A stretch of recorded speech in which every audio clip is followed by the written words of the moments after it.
অর্থ না বুঝে কোরআন পড়ে লাভ নেই, এই কথার ভিত্তি নেই। এই কথা ভিত্তি নেই এ প্রসঙ্গে কোরআন ও সুন্নাহর আলোকে আমি আলোচনা করার চেষ্টা করব ইনশাআল্লাহ।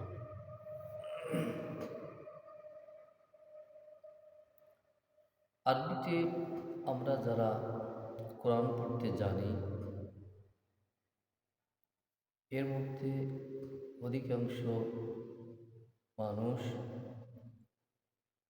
কোরআনের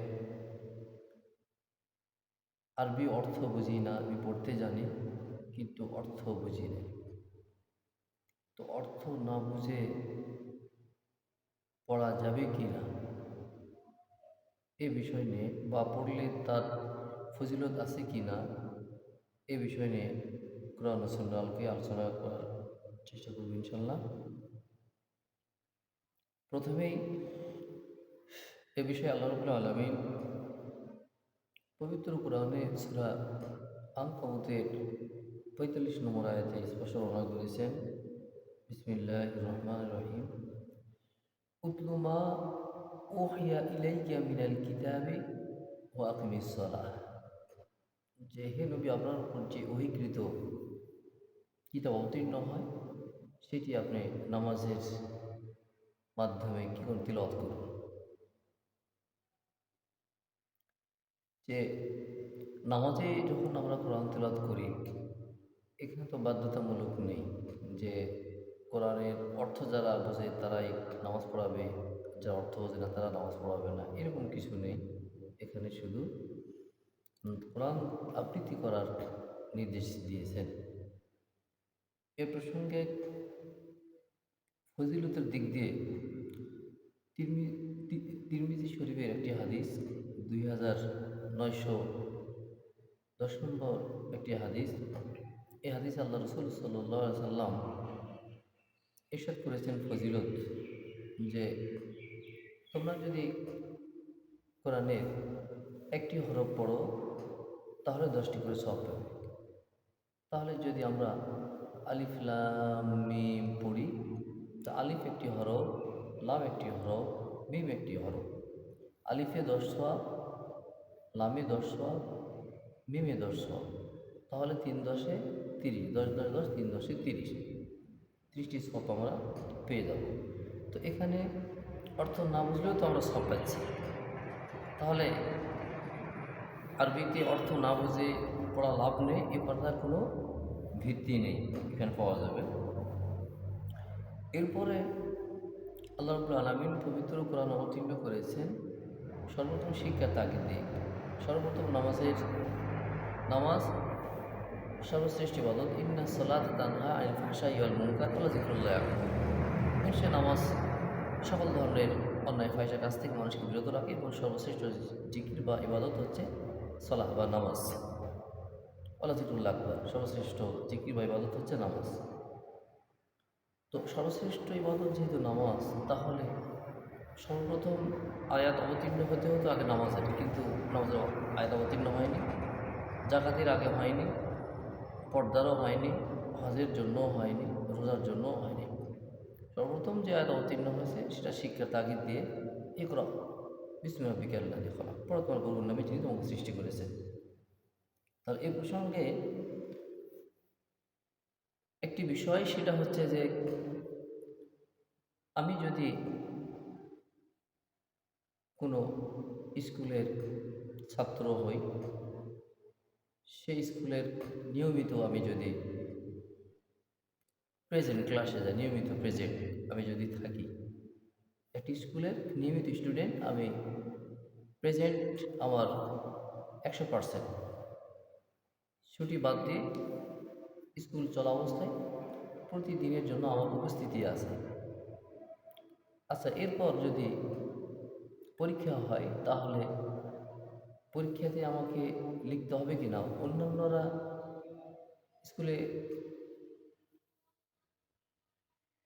অ্যাটেন্ড নেই, কিন্তু আমি অ্যাটেন্ড আছি স্কুল চলা অবস্থায় কালীন। কিন্তু পরীক্ষা হচ্ছে সবার জন্য।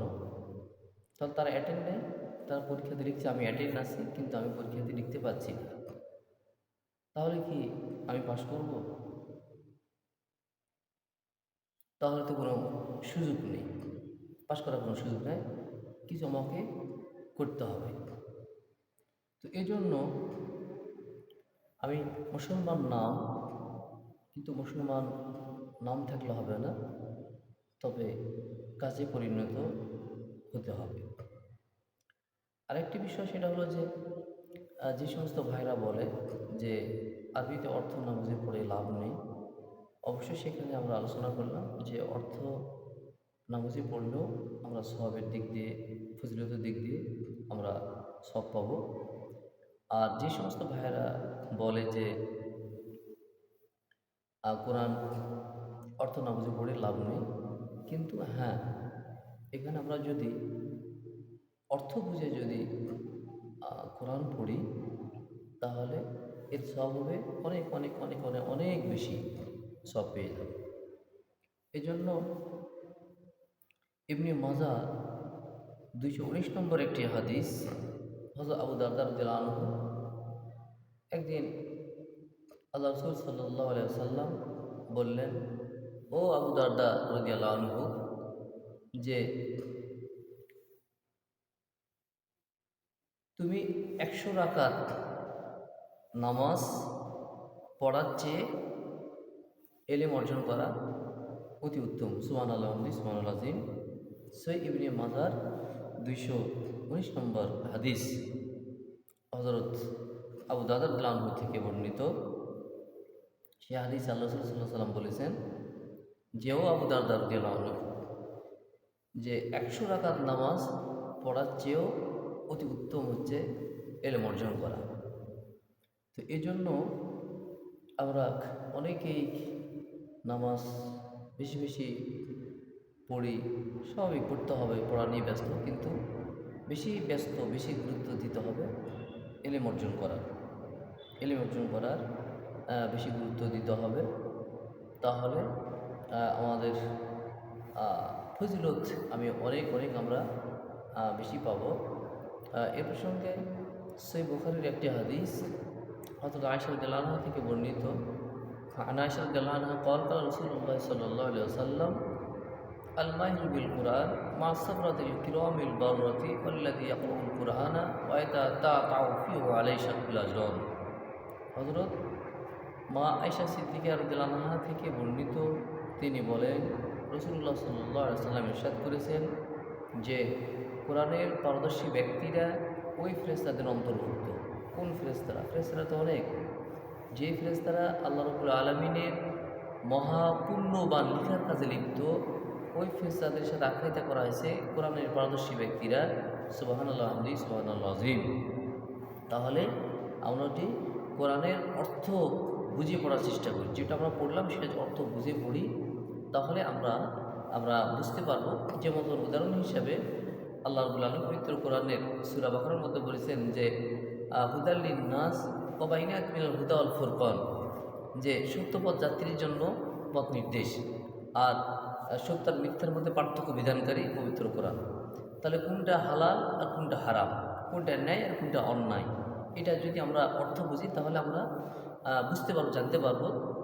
তাহলে আমার ব্যক্তিগত বা পারিবারিক সামাজিক এই জীবন পরিচালনার ক্ষেত্রে আমাদের কী হবে, সহায়ক হবে, আমাদের মানে গাইডলাইন হিসাবে হবে। অন্যথায় আমরা যদি বা বলি যে পবিত্র কোরআন আমাদের গাইডলাইন হিসেবে আল্লাহ রাব্বুল আলামিন দিয়েছেন, সঠিক দিয়েছেন, কিন্তু আমরা যদি না বুঝি তাহলে আমরা কীভাবে সেটা বুঝতে পারবো যে আমাদের গাইডলাইন?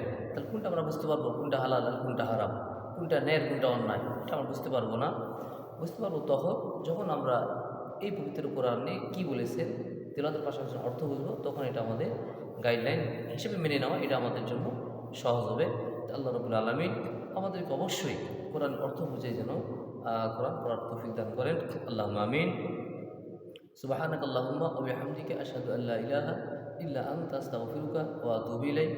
আসসালামু আলাইকুম ওয়া রাহমাতুল্লাহি ওয়া বারাকাতুহু।